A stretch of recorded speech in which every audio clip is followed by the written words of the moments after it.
This is where Stanley Rader controls the purse strings, for he is treasurer of the church. And no steward of God's money within the worldwide Church of God wields more power than Stanley Rader. Since his modest beginning back in 1957 as the church's accountant, he has managed to climb to the top of the financial ladder of the church. His job puts a multi-million-dollar jet plane at his disposal to fly him anywhere in the world. The church bought and maintains for him this home in Tucson, Arizona. And he's not at all loath to talk about his salary, which is some $200,000 a year. 200,000 plus. God and Mammon is the story of money and the worldwide Church of God based in Pasadena, California. It is a tale of backbiting and power struggle, of fat expense accounts and disinheritance in a church whose 100,000 members each year contribute $80 million. And that is more money than is collected by Billy Graham and Oral Roberts combined. It is the story of Herbert W Armstrong, founder of the Worldwide Church of God, of his son Garner Ted, once thought of as heir apparent, who has now been cast out of the church by his father, and of an unlikely church figure, an accountant, lawyer, and businessman, chief advisor to Herbert Armstrong, Stanley Rader. Finally, it is the story of how the state of California is now trying to hold the Worldwide Church of God accountable for all the tax-exempt money that pours into its Pasadena headquarters. The California Attorney General wants the church to open its books so they can find out if Herbert Armstrong and Stanley Rader have been siphoning off church money for their personal use. That is a charge that incenses Herbert W. Armstrong. If the state and the judicial system should succeed in this present action, there will be, in actual fact, no separation of church and state left in the United States of America. Stanley Rader is equally incensed. It is, says Rader, as though the state of California were to question the integrity of Jesus Christ himself. Do you believe him to be an apostle of Jesus Christ? No question in my mind. He is the most amazing human being that God has ever placed on this earth in 2,000 years. No question. In other words, he is the equivalent of the men who sat with Jesus Christ at the Last Supper. In my opinion, yes. But Herbert Armstrong's son, Garner Ted, is not so sure. I certainly do believe that my father is a minister of Jesus Christ, but I don't believe that he is the one and only apostle, no. Since being cast out by his father, Garner Ted has left Pasadena for his own church in Tyler, Texas, whence he now preaches the gospel over the radio. Garner Ted has misgivings, he says, about the fiscal practices of his father's Worldwide Church of God. Is there a money scandal of major proportions brewing somewhere under the surface? It depends on how much is brought to light by the current investigation. My own personal apprehensions are that there is a scandal, not just spending in the wrong places by the wrong people. It's in effect stealing. I better reserve comment on that. I'm just going to have to wait and see what the legal processes discover in it.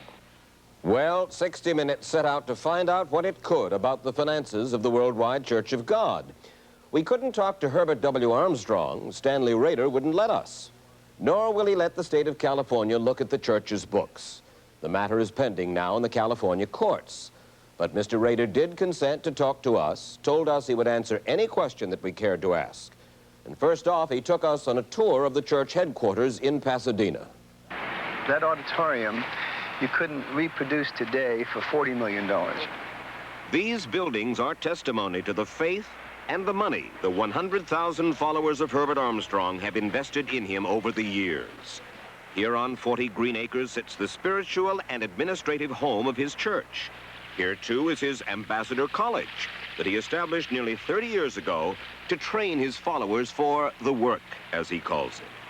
How much is this whole complex, all of the land, all of the buildings, the entire installation, worth? Well, I would say conservatively somewhere between $120 and $150 million. All that wealth is administered from this executive suite in Pasadena. This is where Stanley Rader controls the purse strings, for he is treasurer of the church. His office would be the envy of any corporate executive. His job puts a multi-million-dollar jet plane at his disposal to fly him anywhere in the world. And on the ground, he is provided with a limousine and chauffeur. The church bought and maintains for him this home in Tucson, Arizona. His other home, near his office in Pasadena, California, is filled with expensive works of art. And he's not at all loath to talk about his salary, which is some $200,000 a year. 200,000 plus. Plus. My entire employee benefit package will bring me closer to 300,000. And his contract runs to the year 2003. Where do all these tens of millions of dollars come from? They come in response to Herbert Armstrong's interpretation of the Bible, in which Moses says that God commands man to tithe his crop and his herd to the Lord. Thus, Herbert Armstrong insists that a member tithe, that is, give 1/10 of his gross income to the church every year. But the giving doesn't stop with the first tithe. There is a second tithe, too, and every third year, an extra third tithe. Not to mention Mr. Armstrong's pleas to church members for special offerings several times a year. A loyal church member can wind up donating as much as 1/3 of his gross income to the Worldwide Church of God. And no steward of God's money within the Worldwide Church of God wields more power than Stanley Rader. Since his modest beginning back in 1957 as the church's accountant, he has managed to climb to the top of the financial ladder of the church. And along the way, he has at times had a financial interest in private firms doing business with the church. Do you know how much your expenses in the Worldwide Church of God were during 1978? I probably incurred expenses for the church probably in the neighborhood of $250,000 or more. Rader spends that money, he says, to spread the gospel. And a far more lavish expense account was authorized by Rader for a Japanese gentleman who served as advance man for Armstrong and Rader in their worldwide search for converts. Who is Professor Osamu Goto? Goto. G-O-T-O-H. Who is he? Acronym for Go to Heaven. In a period of about 3 months in 1975, there's an expenditure of $107,000, all but $12,000 of it, by Goto. This is a church organization. Yes, Mike, absolutely. He spent on Mr. Armstrong's behalf probably around $750,000 a year on the average. To do what? To spread the gospel of Jesus Christ. The only way Goto ever spread the word is because some of those dollars say, "In God we trust." He was spending upwards of $813,000 in 1 year to give away everything from worldwide trips to Japanese senators, which to me is like a miniature Korea Gate. How many converts did your father? 0 that I know of in Japan. No, Mike, our policy was we would make friends wherever we went in order to help us to spread the gospel of Jesus Christ. Mike, if you had a man like Goto, you'd be twice as effective as you are today. We noticed an $8,000 expense item listed to a Dr. Singh. Why would Goto pay for Dr. Singh $8,000 TWA, a trip Amsterdam, Tokyo, Amsterdam? Because he went from Amsterdam to Tokyo to appear on Mr. Armstrong's behalf. He went with his wife back and forth, 2 round-trip tickets, first class. He's a member of the International Court of Justice at The Hague. Do you know something, Mr. Rader? Dr. Singh told us he was too busy. He couldn't make that trip to Tokyo. Never appeared. I'm not surprised. I'm not surprised that's what he would say. You mean he was there, Yes, he was. so he lied to us? Yes. And there were also expenses for gifts that Mr. Armstrong himself carried to foreign dignitaries. Steuben glass, 6 crystal pillar griffins, $12,000. Did you know, Mike, that Dwight Eisenhower was president of the United States for 8 years, and every time he visited a head of state, he gave a piece of Steuben? Did you know that? Are you saying? you know, Are you suggesting that Mr. Herbert Armstrong is a head of state? Exactly. Oh. Exactly. And you're the Secretary of State. You've got it. By God, you've got it, Mike. That's it. That's the whole key. This is a state, and we are representatives of God. And I am Mr. Armstrong's Secretary of State. But in truth, he is closer to being Secretary of the Treasury, administrator of a tax-exempt charitable trust. And it was the way he has handled church funds that has prompted some members, dissidents of the church, Rader calls them, to seek out California's Special Deputy Attorney General Hillel Chodos. They had become concerned, especially in recent months, that church funds were being misused by Mr. Rader, particularly, perhaps Mr. Armstrong. And they had obtained some evidence of that misuse. The Attorney General says the state of California not just has the right, but it has the duty to protect the assets of a charitable trust. He says much more than that, Mike, and I've promised the congregation of this church that I'm going to make him eat every one of the words. He has said the property of the church belongs to the state. He has said the church belongs to the state.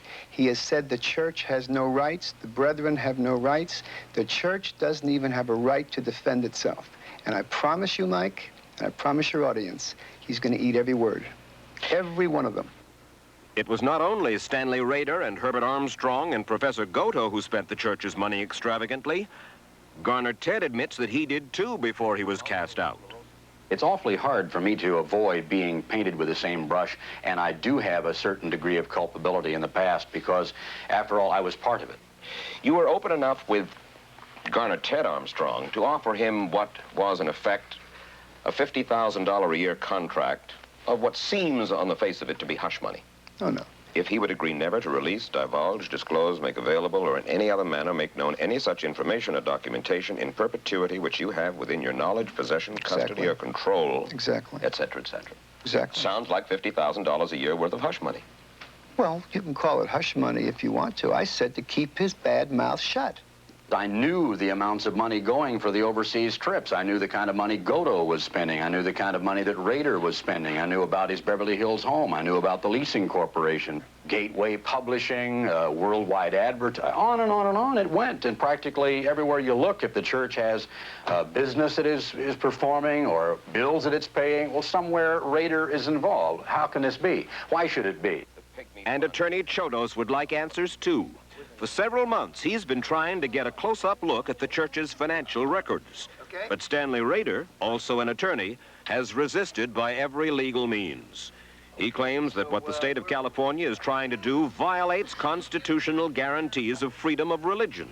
Herbert Armstrong, in effect, has the right to do with the church what he wants. You bet your life. You bet your life, because he is responsible and accountable to God. As far as you're concerned, there's no constitutional issue involved here, separation church and state? No. Let me explain what I'm talking about. I think people have a constitutional right to be stupid if they want to. They have a right to be generous if they want to. And they have a right to give money to Herbert Armstrong to light cigars with if that's what they want to do. And nobody would interfere with them except for the fact that they have elected to do it with a substantial tax subsidy from the rest of the public on the premise that they are a lawful, charitable corporation and trust. Stanley Rader was not a church member until 1975 when Herbert Armstrong baptized him in a hotel bathtub in Hong Kong. And what worries some church members is that Rader sees himself as heir apparent to the leadership of the church. Herbert Armstrong has privately voiced those same concerns. Just a little while ago, you were the bête noire of Herbert Armstrong. Did you know that? I? Yes. When was this? Oh, early January. No. Don't believe it? Positive. Let me quote Herbert Armstrong. This is from Mr. Armstrong to whom? Herbert Armstrong. To whom? I can't reveal. You're sure that's Mr. Armstrong's letter? He was talking about your attempt to step into the leader's shoes. He said he's deliberately trying to put himself there. I don't want to think that anyone has their eyes on $50, $60, $70 million a year, but that is quite a magnet. You really think Mr. Armstrong said that to somebody? You don't? I don't think so. Next, we read a portion of a letter Herbert Armstrong told our source that he was drafting to send to Stanley Rader. I have to say candidly, Stan, for we have to face the facts, that very near unanimously, neither the ministry nor the lay members of the church will accept you as their spiritual leader. Now, you're saying that you have that in a letter from Mr. Armstrong? You don't believe it? Positive. Positive. Positive. Can we play you his voice saying those things and see what you think? Yes, of course. He is deliberately trying to put himself there. I don't know. I don't want to think that anyone has their eyes on $50, $60, $70 million a year. That is quite a magnet, you know. The tape we played was a portion of 2 telephone conversations with Herbert Armstrong, which our source had recorded surreptitiously prior to 60 Minutes beginning its investigation. In this second excerpt played from Mr. Rader, Herbert Armstrong is reading to our source that letter he's about to send to Stanley Rader, asking Rader to step down from any church posts he holds that might put him in line as successor to Armstrong, but inviting him to stay on as Armstrong's personal advisor. I have just written Stan a letter. I have to say candidly, Stan, for we have to face the facts as they exist, that very near unanimously, neither the ministry nor the lay members of the church will accept you as their spiritual leader. Now, I say you have acquired this by illegal means. I intend to have my attorneys today not only sue you if you use this, but I mean this, Alan. I want you to go to the district attorney today. That tape is not a complete tape. There was a 7-page letter. I'll go to any court in any land and prove to you that the tape is not a complete record. I've already made the letter public to the entirety of the church, and it's been printed. Mike, look, I think you better scrap everything because you're on my list, okay? You're never going to live it down, Mike, I guarantee it. I'll use it as a springboard to show just what the press is because you're contemptible. I mean this, not for the camera. I'd like you to get out of here immediately. I hope you got it, and I hope you have the guts to use it. As we said, Herbert Armstrong did write to Stanley Rader asking him to step down. And Mr. Rader did publish that communication in a church newsletter. But several weeks later, apparently Mr. Armstrong had a change of heart about Rader because he defended him passionately before a meeting of the ministers. You just don't like him, but I do. And I'm going to keep the man that God gives me if I want him, and nobody is going to say nay to me. As we said earlier, we tried to interview Mr. Armstrong, but Mr. Rader would not permit it. Why did Herbert Armstrong apparently change his mind and defend Stanley Rader? Well, another portion of the tape we played for Mr. Rader might offer a clue. Well, I don't know whether Stan will just go along or whether he's just going to rant and rave and just throw everything overboard. He had made one statement about telling the world what he knows. Now, I don't know what he thinks he knows that could harm the work. Frankly, I don't know of anything that he knows that could do it. For years, these deep-seated jealousies and resentments were just there. Now, boom, they've all exploded, they've erupted like Vesuvius, and they're out in the open. So I'm saying that at least some of the people on the top are being a little bit honest for a change. Do you know what you're describing? Yes, human nature. You're also describing a big corporation where everybody's fighting for advantage. Just like any for incorporated. salaries, for Sure. perks, for ambition, for power. What in the world is churchly about all that? Good question, not one thing. It seems to me, Mr. Armstrong, that your father and you and Stanley Rader conceivably are giving religion a bad name. I think that's a good point. I think that over the last few years, the Worldwide Church of God, because of its incredible internal difficulties, has tended to give a bad name to religion. I think it's a tragedy. A footnote. We have learned that Stanley Rader is currently under investigation by the Criminal Investigation Division of Internal Revenue for alleged tax evasion.